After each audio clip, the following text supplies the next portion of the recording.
하나님의 말씀은 사무엘상 12장 13절에서 15절 말씀입니다. 이제 너희가 구한 왕, 너희가 택한 왕을 보라. 여호와께서 너희 위에 왕을 세우셨느니라. 너희가 만일 여호와를 경외하여 그를 섬기며 그의 목소리를 듣고 여호와의 명령을 거역하지 아니하며 또 너희와 너희를 다스리는 왕이 너희의 하나님 여호와를 따르면 좋겠지만은 너희가 만일 여호와의 목소리를 듣지 아니하고 여호와의 명령을 거역하면 여호와의 손이 너희의 조상들을 치신 것 같이 너희를 치실 것이라. 너희는 이제 가만히 서서 여호와께서 너희 목전에서 행하시는 이 큰 일을 보라. 아멘. 오늘 마지막 절에 이렇게 기록되어 있죠. 너희는 이제 가만히 서서 여호와께서 너희 목전에서 행하시는 이 큰 일을 보라. 믿음은 가만히 있는 것입니다. 가만히 하나님께서 하시는 하나님의 일을 바라보는 것입니다. 우리는 믿음이 있다고 하면 자꾸 무엇인가를 열심히 행하려고 합니다. 믿음은 여호와를 의뢰하고 여호와를 주목하고 여호와께 맡기고 여호와께 하시는 일을 기뻐하는 것입니다. 시편 37편 3절에서 5절 말씀에 이렇게 기록되어 있습니다. 여호와를 의뢰하여 선을 행하라. 땅에 거하여 그의 성실로 식물을 삼을지어다. 또 여호와를 기뻐하라. 저가 내 마음의 소원을 이루어 주시리로다. 너의 길을 여호와께 맡기라. 저를 의지하면 저가 이루시고 내 의를 빛같이 나타내시며 내 공의를 정오의 빛같이 하시리로다. 아멘이죠. 이것이 바로 믿음입니다. 하나님을 신뢰한다는 것은 하나님이 행하시는 모든 것을 믿는다는 것을 의미합니다. 그것이 나에게 유익이고 나의 기쁨이고 그것이 지금은 내가 설득이 안 되고 이해가 안 되지만 결국은 그것이 하나님의 일이었고 그것 또한 나를 위한 하나님께서 이미 계획해 놓으신 일이었다는 것이죠. 나에게 좋은 것과 나쁜 것이라는 기준은 그거는 버려야 됩니다. 내가 기준이 되면 안 됩니다. 하나님에게 내게 주신 모든 것이 선한 것이고 은혜의 힘을 믿는 것, 이것이야말로 하나님에 대한 최고의 신뢰입니다. 세상의 아무리 좋은 것이라고 여겨지는 것도 있는 것보다는 없는 것이 낫다고 여기는 것, 이것이 믿음입니다. 사실 우리의 어리석음은 꼭 가져보고 난 후에 차라리 없는 것이 나을 뻔했다라는 생각을 하게 됩니다.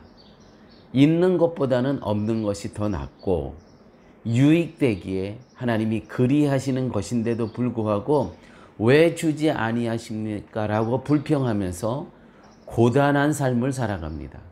그래서 하나님 앞에서 철저히 수동보다 더 큰 능동은 없다라고 말할 수 있는 것입니다. 다시 한번 말씀드릴까요? 하나님 앞에서 철저한 수동보다 큰 능동은 없다. 우리는 이러한 믿음을 배워야 합니다. 우리는 자꾸 능동적인 게 믿음이라고 생각을 해요. 그런데 그렇지 않습니다. 믿음의 성도의 삶은 수동적이어야 합니다. 전적으로 성령의 인도하심에 수동적으로 따라가는 것. 내가 그분보다 앞서가면 안 되죠. 이것이 바로 성도의 삶이라는 것입니다. 13절 말씀 볼까요? 13절에 이제 너희가 구한 왕, 너희가 구한 왕은 사울이죠. 너희가 택한 왕 사울을 보라. 여호와께서 너희 위에 왕을 세우셨느니라. 그래, 너희들이 그렇게 원하니까 내가 세웠다. 너희가 만일 여호와를 경외하여 그를 섬기며 그의 목소리를 듣고 여호와의 명령을 거역하지 아니하며 또 너희와 너희를 다스리는 왕이 너희의 하나님 여호와를 따르면 좋겠지만은 이제 너희들이 원대로 세운 이 왕을 너희들이 이제는 여호와를 섬기듯이 우리 한번 섬겨보라는 겁니다. 너희들이 한번 섬겨봐라. 그런데 이제 문제는 이 너희들이 세운 이 왕이 사울의 욕망대로, 사울의 뜻대로, 사울의 욕심대로 할 때 어떻게 할 거냐는 거예요. 너희들이 택한 이 왕이. 이스라엘이 원해서 왕을 세워주긴 하셨지만 그 왕을 의지하지 말고 하나님의 말씀만 쫓으라는 것입니다. 만약 그렇지 않으면 이스라엘을 치시겠다는 것이죠.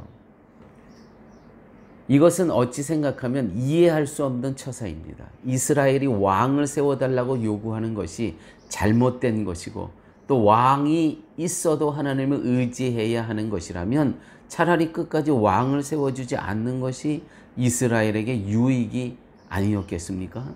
하지만 왕을 주신 하나님의 생각은 왕을 있게 하심으로써 왕이 불필요한 것이었음을 배우게 하시겠다는 것이죠.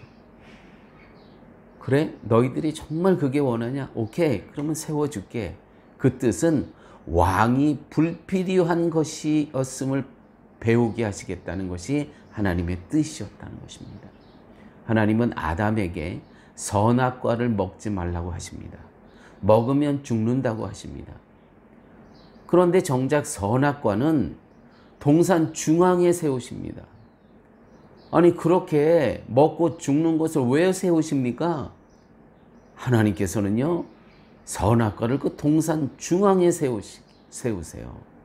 그것도 보기만 해도 먹고 싶을 정도로 그렇게 먹고 싶고 또 보기에도 좋고, 도대체 하나님은 먹어서는 안 될 것을 왜 눈에 보이는 곳에 그 중앙에 놔두시는 것입니까? 이러한 하나님의 일에서 우리가 배울 수 있는 것은 믿음은 어떤 환경에도 흔들림이 없는 것이 진짜라는 것입니다. 그렇게 눈에 보이는 것이지만 하나님께서 말씀하시기에 먹지 말라고 하셨기 때문에 하나님의 말씀에 순종하고자 하는 과연 믿음이 내게 있는가, 이것을 하나님께서 테스트하신다는 것이죠. 훈련이 잘 된 개가 주인이 앞에 고기를 놔두고 먹지 말라고 지시하면 절대로 먹지 않습니다. 고기가 아무리 보암직하고 먹음직하다 할지라도 주인의 명령이 그 모든 유혹을 이기는 겁니다. 주인의 명령이. 이것이 주인에 대한 신뢰며 믿음이며 복종인 것입니다. 눈에 보이는 고기를 먹는 것보다는 주인의 명령에 복종하는 것이 자신의 본분임을 깨닫는 것입니다. 하나님이 우리에게 요구하시는 것, 어떤 좋은 것에도 불구하고 하나님의 말씀을 우선으로 하며 말씀에 복종하는 철저한 하나님의 사람을 하나님께서는 보시기를 원한다는 것이죠. 오늘 하나님의 말씀입니다.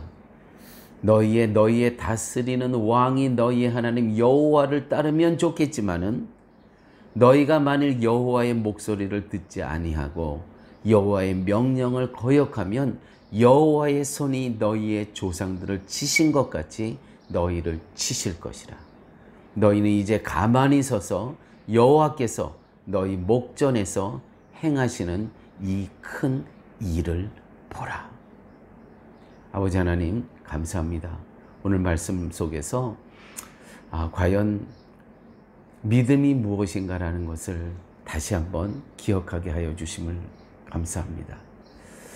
믿음은 하나님께서 하시는 일을 목도하고 바라보며 기뻐하고 그 하시는 일을 전적으로 의지하고 그것이 나에게 유익이 되고 그것이 바로 하나님의 뜻임을 기억하는 것임을 깨닫게 하여 주심을 아버지 하나님 감사합니다. 내 생각은, 내 주장은, 내 고집은 내려놓고 오직 하나님께서 하시는 일, 전적으로 성령께서 하시는 일에 순종하면서 능동적으로 앞서가지 않고 하나님의 속도에 맞춰 가면서 수동적으로 성령 하나님과 동행하는 따르는 그러한 삶 살게 하여 주시옵소서. 모든 말씀 예수님 이름으로 기도드렸습니다. 아멘.